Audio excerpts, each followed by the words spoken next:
समझते हैं हम लोग, चाय बनाते उत्पादन करते, पी के सब खत्म ही कर देते हैं हम लोग। श्रीलंका की अर्थव्यवस्था चौपट कैसे हुई? श्रीलंका की अर्थव्यवस्था चौपट होने के मेन रीजन था कोरोना और चाइना का कर्जा। कि श्रीलंका की अर्थव्यवस्था में 10% योगदान उसकी जीडीपी में टूरिस्ट का था, पर्यटन का। 10% जीडीपी में बहुत मायने रखता है। हमारे देश में सबसे बड़ी कंपनी जो है टाटा ग्रुप की है। टाटा सन्स है, टाटा स्टील है, टाटा टेलीकॉम है, टाटा की एयरलाइंस है, टाटा नमक है, टाटा का कुल्हाड़ी फावड़ा ये सब बनता है, टाटा के आपका अब देखेंगे टीसीएस, कई कंपनियां हैं टाटा की।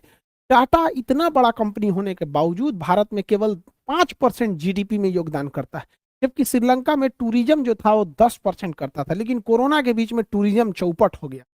टूरिज्म चौपट होगा तो विदेशी मुद्रा आए नहीं, जिस वजह से यहाँ श्रीलंका में महंगाई बढ़ गई।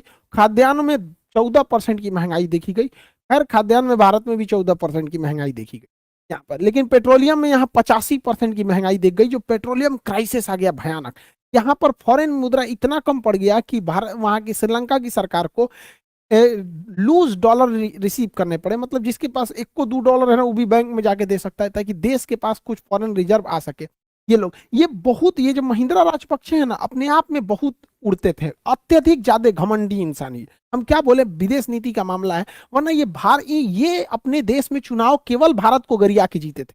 यहाँ पर अभी मालदीव में भी यही हो रहा है। अब हम क्या करेंगे, जस करनी तस भोगी पावर है भैया, भारत के लोगों को आप बोलते हैं क्या बात बोले हम यहाँ पर। कहाँ जाए, चाइना को लगता था कि ये यहीं पे, चाइना गुलाम बना के रखना चाहता है। हमारे भारत के लोग हम जीते हैं और जीने चाहते हैं। अब आया समझ में यहाँ पे, अब भारत के पीछे आ रहा है। इनके यहाँ फॉरेन रिजर्व पूरी तरह से चौपट हो गया।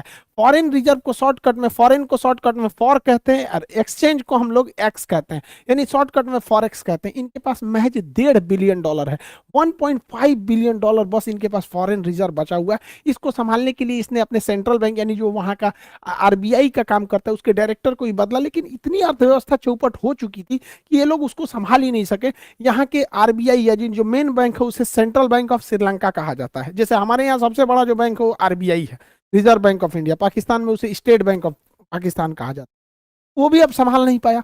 हाल ये हो गया कि श्रीलंका को अपने 3-3 देशों से राजदूत वापस बुलाने पड़े। राजदूत बहुत जरूरी होता है दो देशों में रिलेशन को बनाकर रखने के, वरना राजदूत नहीं रहेगा तो देश में बड़ा दिक्कत हो जाएगा, रिलेशन खत्म होने लगता। जैसे हमारे देश के बहुत सारे लोग विदेशों में काम करते हैं, America, Britain, France, Germany, UAE, Saudi, Iran, Oman, हर जगह काम करते हैं। 55 लाख से ज्यादा लोग काम करते हैं। उन्हें कोई दिक्कत होगा तो कौन सुनेगा? यूएई में हमारे भारतीयों को दिक्कत होगा तो कौन सुनेगा? वहां 60% भारतीय रहते हैं। तो वो राजदूत से कहते हैं, राजदूत के अंडर में पूरी स्टाफ की एक टीम होती है, वो काम कर, इस पे करोड़ों का खर्च आता है। श्रीलंका की अर्थव्यवस्था इतनी गिर गई कि इसने अपने 3 देशों से राजदूत को वापस बुला लिया। एक साइप्रस से बुला लिया वापस, जर्मनी से वापस बुला लिया, और यहाँ नाइजीरिया से वापस बुला लिया, ताकि आज भैया पैसा नहीं है वहां पर। जैसे कोई लड़के दिल्ली, कोटा, पटना, इलाहाबाद, लखनऊ, कानपुर ऐसे पढ़ाई करने जाते हैं, लेकिन जब उनके घर की अर्थव्यवस्था गड़बड़ाती है तो घर वाले बुला लेते हैं, आओ बाबू बहुत पढ़ लिया, आ जाओ, पैसा बहुत गड़बड़ है, स्थिति खराब है, अब नहीं पढ़ सकते। तो इसकी स्थिति इतनी गिर गई है।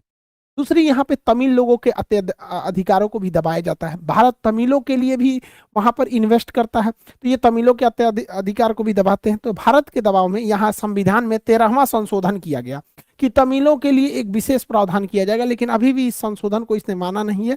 तो 13 पार्टियों ने भारत से पत्र लिख के मदद की गुहार लगाई है।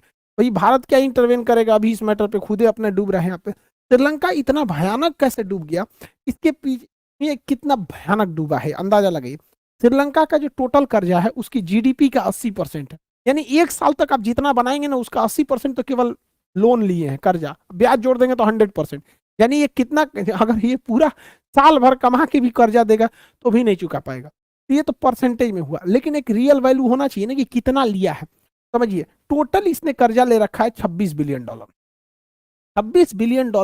अब आप हो या हम हो, कोई भी देश कर्जा लेता है तो ऐसा थोड़ी होता है कि आज ही चुकाना है, ऐसा थोड़ी होता है कि ना अबे दे। यहाँ पर उसका एक लिमिट होता है कि हाँ भैया 10 साल में चुकाना है, लेकिन हाँ उसका किस्त होता है कि इस साल में इतना किस्त देना, अगले साल में इतना किस्त। तो हम ये समझते हैं $26 बिलियन में वह किस्त जो इस साल श्रीलंका को चुकानी है, यानी 2022 में। अभी 2022 में 15 दिन हुआ है, तो 2022 जो है यहाँ पर 22 में इसे 7.6 बिलियन यानी लग 7.5 बिलियन इसको डॉलर कर्जा वापस करना है। और इसके पास पैसा कितना बचा है? 1.5 बिलियन। वाह, देना कितना है, 7.5 बिलियन, बचा कितना है, 1.5 बिलियन। हो गई बैंकरप्टी की नौबत आई, अब इसके सामान बिकने लगेंगे। कि जब भी हम किसी से कर्जा लेते हैं तो वो सिक्योरिटी में कुछ मोर्गेज लेता है। कोई भी इसे कर्जा देगा, जैसे भारत भी किसी से कर्जा लेता है या कोई भी देश लेता है तो मोर्गेज के रूप में अपनी कोई संपत्ति गिरवी रखता है। जैसे कोई कंपनी रेलवे को गिरवी रख सकती है कि भैया हमें कर्जा दो, अगर नहीं चुकाएंगे तो मेरे रेलवे की पूरी कमाई तुम ले जाओगे, यानी रेलवे पे तुम्हारा कब्जा हो जाएगा। या फिर एयरपोर्ट दे देगा, जैसे भारत कर्जा लेगा तो कह देगा भाई दिल्ली का एयरपोर्ट हम मोर्गेज के रूप में रख सकते हैं कि अगर नहीं चुकाएं तो फिर हमारे दिल्ली एयरपोर्ट से जितनी इनकम होगी आप ले जाएंगे, पूरा कंट्रोल आप कीजिएगा उसको। तो इसकी बहुत बुरी स्थिति आ गई है श्रीलंका की वहां पर। हालांकि श्रीलंका जो है अब जा रहा है आईएमएफ के पास से बेल आउट पैकेज लेने। देखिए ये वर्ल्ड बैंक पे नहीं जा सकते हैं, आईएमएफ पे ही जा सकते हैं। दोनों में पहले अंतर समझिए। वर्ल्ड बैंक जो है, इसका एग्जाम में क्वेश्चन पूछता है, वर्ल्ड बैंक का पूरा नाम क्या होता है? शॉर्ट टाइम में लोन देती है और ये इमरजेंसी में लोन देती है। कैसे? मान के चलिए आप अपना बिजनेस खड़ा करना चाहते हैं, आपकी 2 फैक्ट्री 4 फैक्ट्री, आप एक और लगाना चाहते हैं, तो इस सब कंडीशन में आपको वर्ल्ड बैंक लोन देगा। पता चला आप अच्छे खासे सैलरी थी, ठीक ठाक है, घर में 2-4 आदमी का एक्सीडेंट हो गया, अचानक 5 लाख का जरूरत है, तो वर्ल्ड बैंक कहेगा ये इमरजेंसी, आप दुख बीमा विपत दिनाए खजुवट हमारे पास नहीं, निकलो यहाँ आईएमएफ के पास जाओ। इमरजेंसी में पैसा देता है आईएमएफ। अब जैसे मान के चलिए इमरजेंसी में आईएमएफ, आप ही है बीमार पड़ गए, सबसे जैसे आप लोन लेते हैं तो आईएमएफ जो होती है ये क्या करता है, लोन देता है बहुत हाई प्राइस पे और पूरी इकोनॉमी को अपने कंट्रोल में ले लेता है। पता है कि देश श्रीलंका आपका, हम जैसे कहेंगे आपको उस पैसे को इन्वेस्ट करना, जैसे जैसे वो कहेगा उसी हिसाब से करना पड़ेगा। इसी को कहते हैं बेल आउट।